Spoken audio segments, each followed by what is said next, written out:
الحمد للہ وحدہ والصلاة والسلام علی من لا نبی بعدہ اما بعد فاعوذ باللہ من الشیطان الرجیم بسم اللہ الرحمن الرحیم قل هو الرحمن آمنا به وعلیہ توکلنا فستعلمون من هو فی ضلال مبین۔ اے پیارے حبیب صلی اللہ علیہ وآلہ وسلم، آپ فرما دیجئے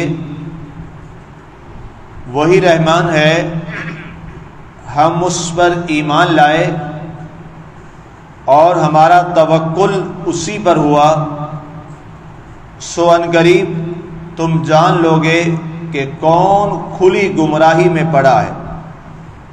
آج ہماری سورہ الملک کی آیہ مبارکہ نمبر 29 کی تلاوت و ترجمہ کا شرف نصیب ہوا۔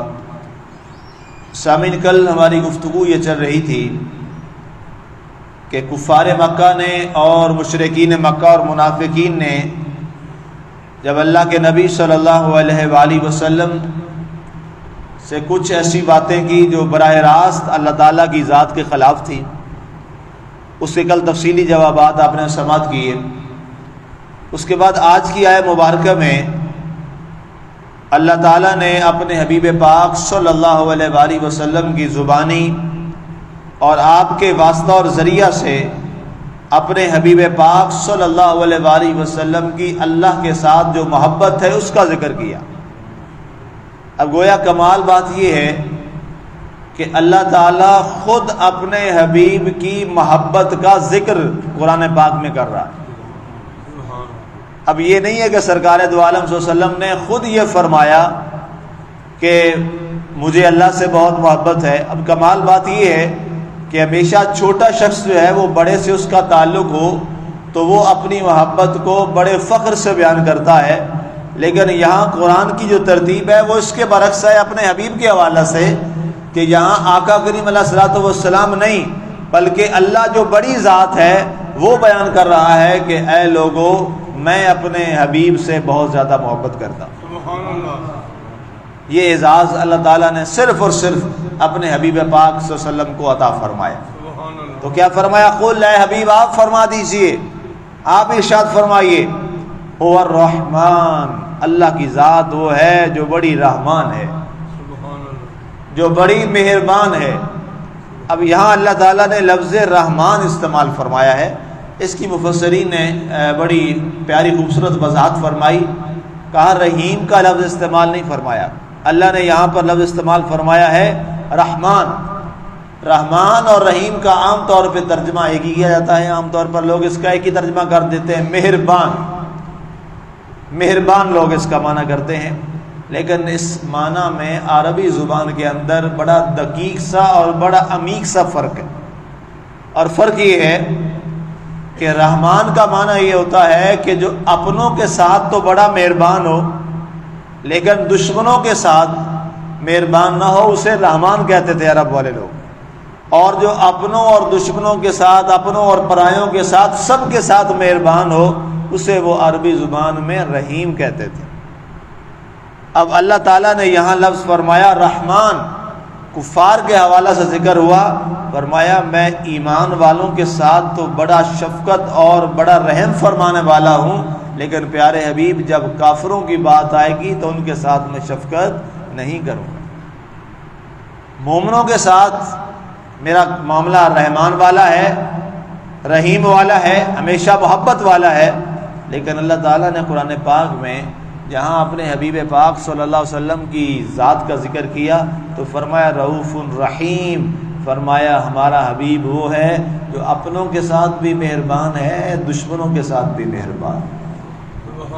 اب اس کی وجہ بھی پوچھی گئی، یا رسول اللہ صلی اللہ علیہ وآلہ وسلم، آپ کے لیے تو رحیم کا لفظ اللہ نے استعمال فرمایا، اور اپنے لیے اللہ تعالیٰ نے کئی مقامات پر رحمان کا لفظ استعمال فرمایا، تو فرمایا اللہ تعالیٰ نے مجھے اس کی بات یہ ارشاد فرمائی ہے کہ اللہ فرماتا ہے پیارے حبیب یہ آپ کی محبت ہے، یہ آپ کی ذات کا کمال ہے کہ آپ اپنوں کے ساتھ بھی دشمنوں کے ساتھ بھی آپ شفقت فرماتے ہیں، لیکن میری محبت یہ گوارا نہیں کرتی کہ پیارے حبیب جو تیرا دشمن ہو اس کے ساتھ میں شفقت کا معاملہ کروں۔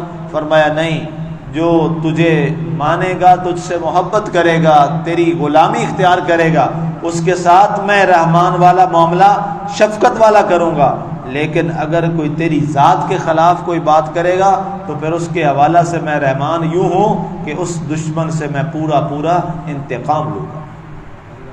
اور پھر ایسا ہی ہوا، تاریخ گواہ ہے، اور کل قیامت کے دن بروز حشر ان کی شان کریمی پھر دکھائی جائے گی، اور اپنے حبیب پاک صلی اللہ علیہ وسلم کی عظمت کا معاملہ وہاں اللہ تعالیٰ دکھائے گا قیامت والے دن، کہ جو اللہ کے نبی صلی اللہ علیہ وسلم سے محبت اور پیار کرنے والے ہوں گے اللہ تعالیٰ انہیں بلند مقام عطا فرمائے گا، اور جنہوں نے نبی صلی اللہ علیہ وسلم کے ساتھ بے ادبی کا معاملہ کسی بھی مقام سے اور نافرمانی سے کیا ہوگا اللہ تعالیٰ ان کے ساتھ سخت عذاب کا معاملہ فرمائے گا۔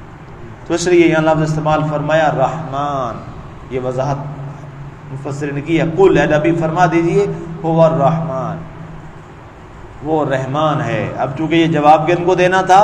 کافروں کو، تو اس لیے یہاں لفظ استعمال ہوا رحمان۔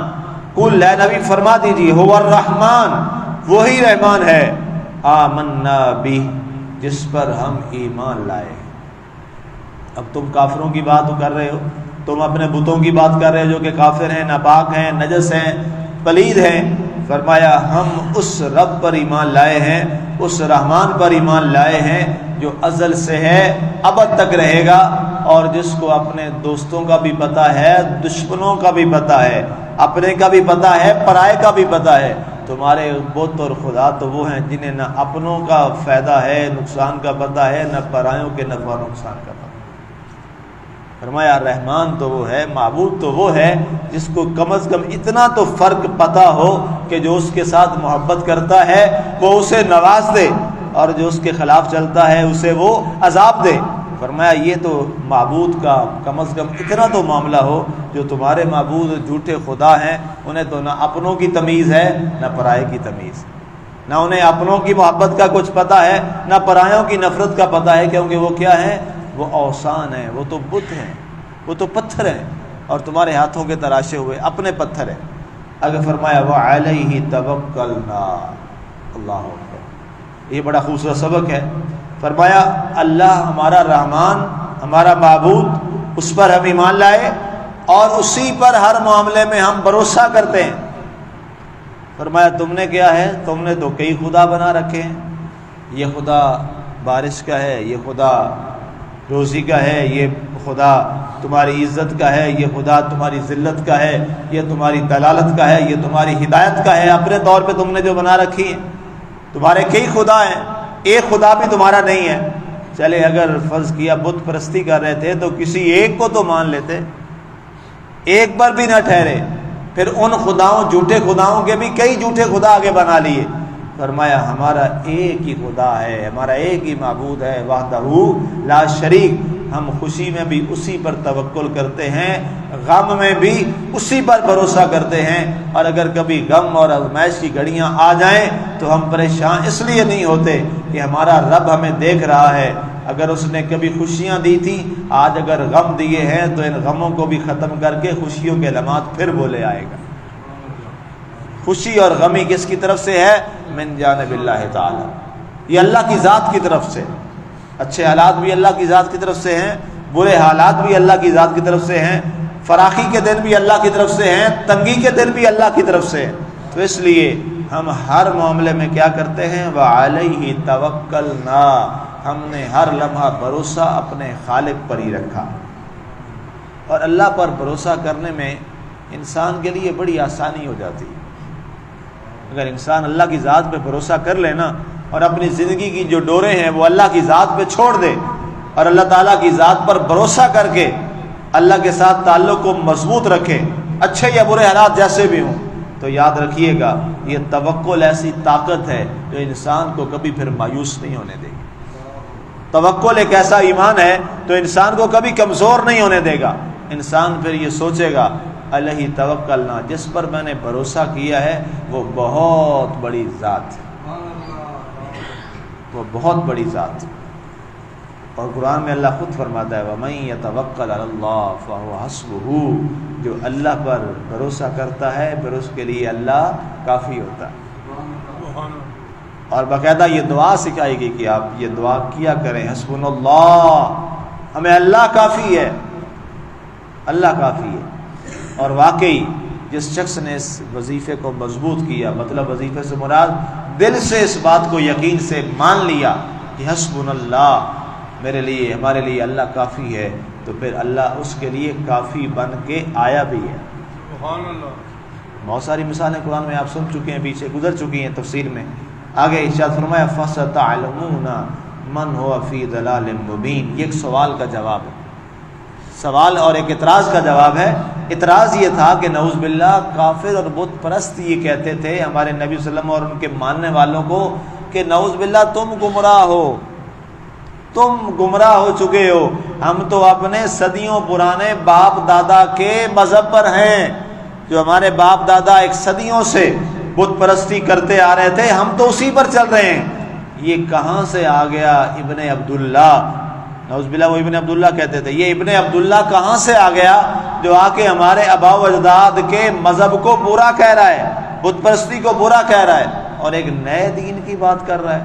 نعوذ باللہ یہ گمراہ ہو چکا ہے اور اس کے ساتھی بھی گمراہ ہو چکے ہیں۔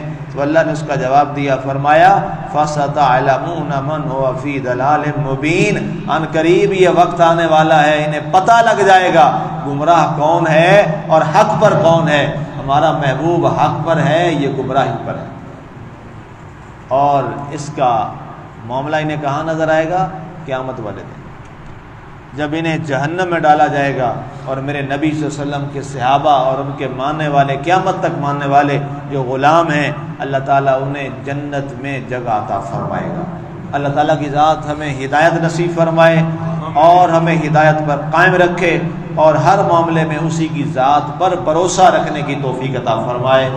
آمین۔ وما علینا الا البلاغ المبین۔